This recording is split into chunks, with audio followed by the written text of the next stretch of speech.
sitting in an Audi A8 Plus in floret silver matte effect, and it's the settings are dynamic on the car right now.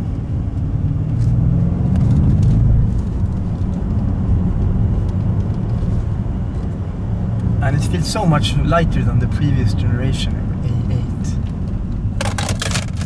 It's always these phones.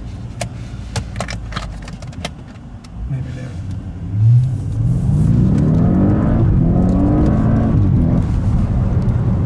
This 8-speed gearbox makes such a difference. I remember it from the RS6 as well. Just bangs in new gears.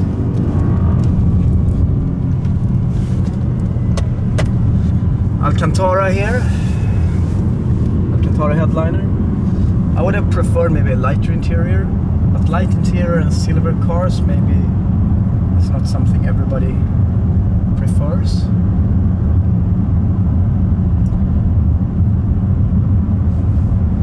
But now when I went out on the highway here, I kind of want to go off the highway again, because it's so fun. Corners in a big A8 class car, even though it's a A8 Plus. So let's take off the highway again, find some smaller roads. I was a bit surprised that it was not as loud as I would thought it would be, but on the other hand, my co-passenger reminded me that it's not an RS car, it's an S car. And in addition to that, it's a limousine.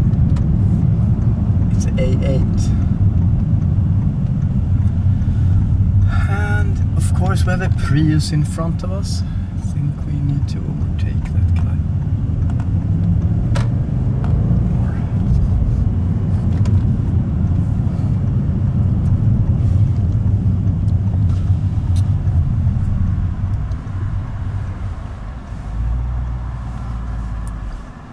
Start and stop, let's kill that immediately.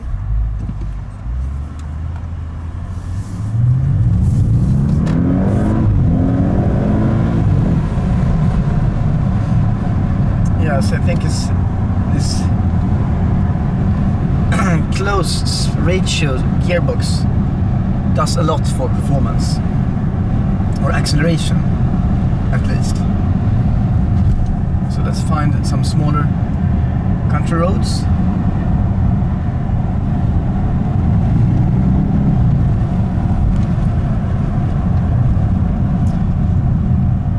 You kind of feel on the characteristics of the engine, it's turbocharged, it's a lot of torque, but still at lower RPMs, but still you want to rev it. It's not the V12 characteristics of even, completely even torque delivery. This is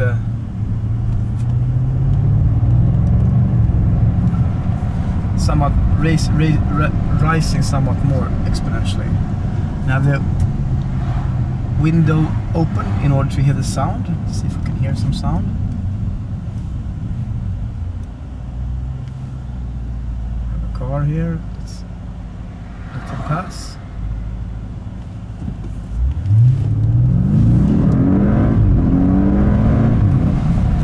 I believe outside it sounds a lot more. One thing also to take into consideration is that the A8 and S8 body closes out sound a lot more than the, for example, A6 body or R6. You tend to forget how much sound a luxury class limousine, how much sound that car hides when you're sitting inside the car, because it has really to be silent. It's a top of the line, high-end executive sedan, even though it's S8. It's not a RS8.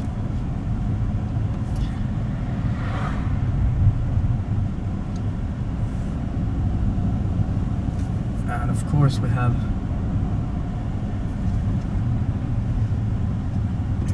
train crossing, but I know we can take an alternative road.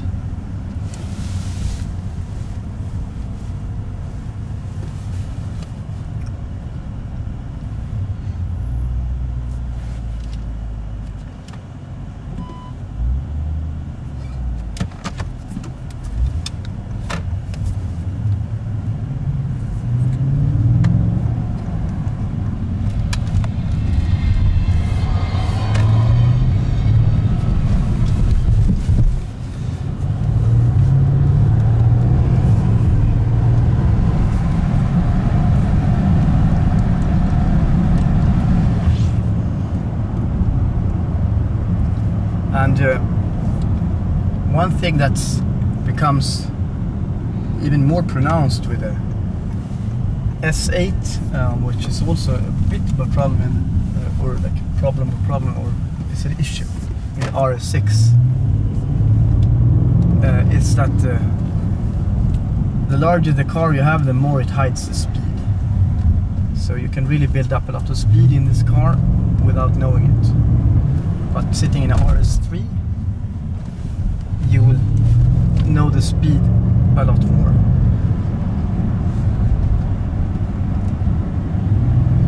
So I'm going to try to find a little country road here.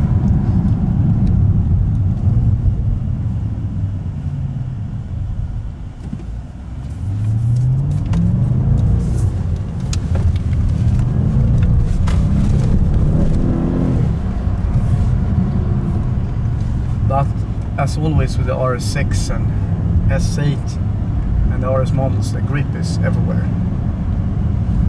It's no drama, it's just grip, which in most cases are really good, especially for safety.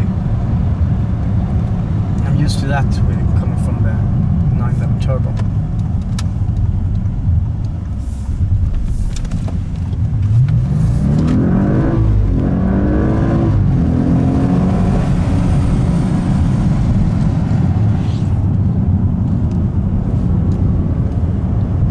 In order to sense the speed, I sometimes have the window down and of course stereo off, because otherwise you have a problem feeling the speed,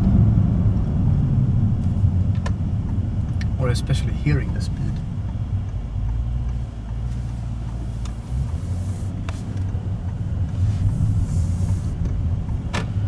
And we can try see if the launch control is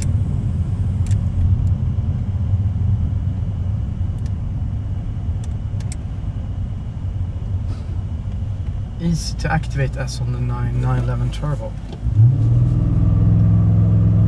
No, this was no flag.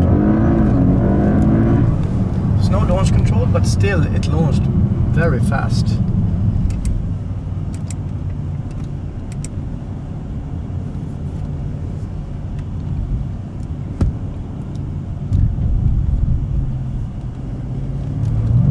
You have paddles to choose the gears yourself.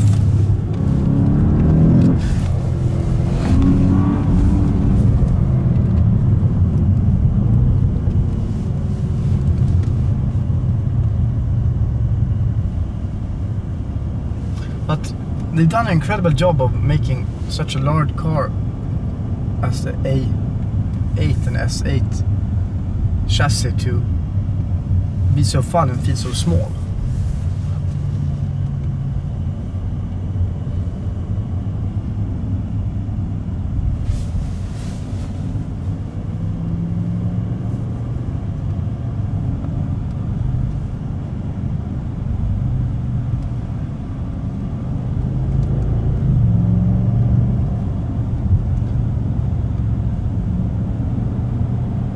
Let's turn around and see.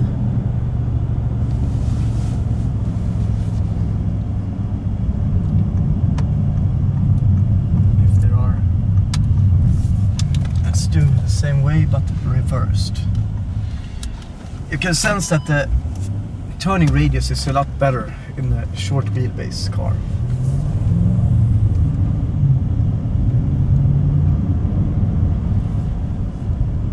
Kommer jag med på bild?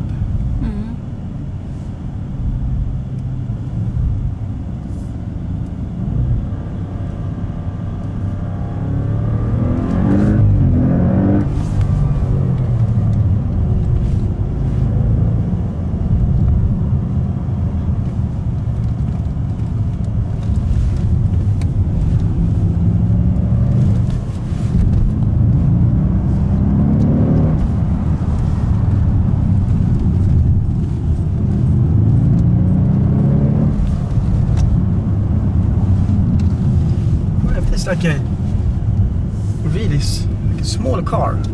Maybe a bit more steering response, but I guess four-wheel drive and the weight of the car, you have to take that into consideration. But it's 605 horsepower, so in some way I think you notice that its acceleration seems to be healthy.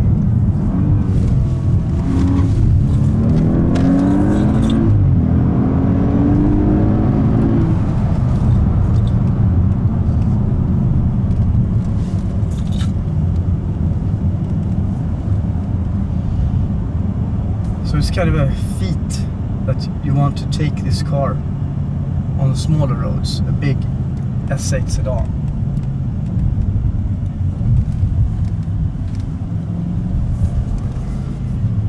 It would be interesting to see the difference between this and the regular S8.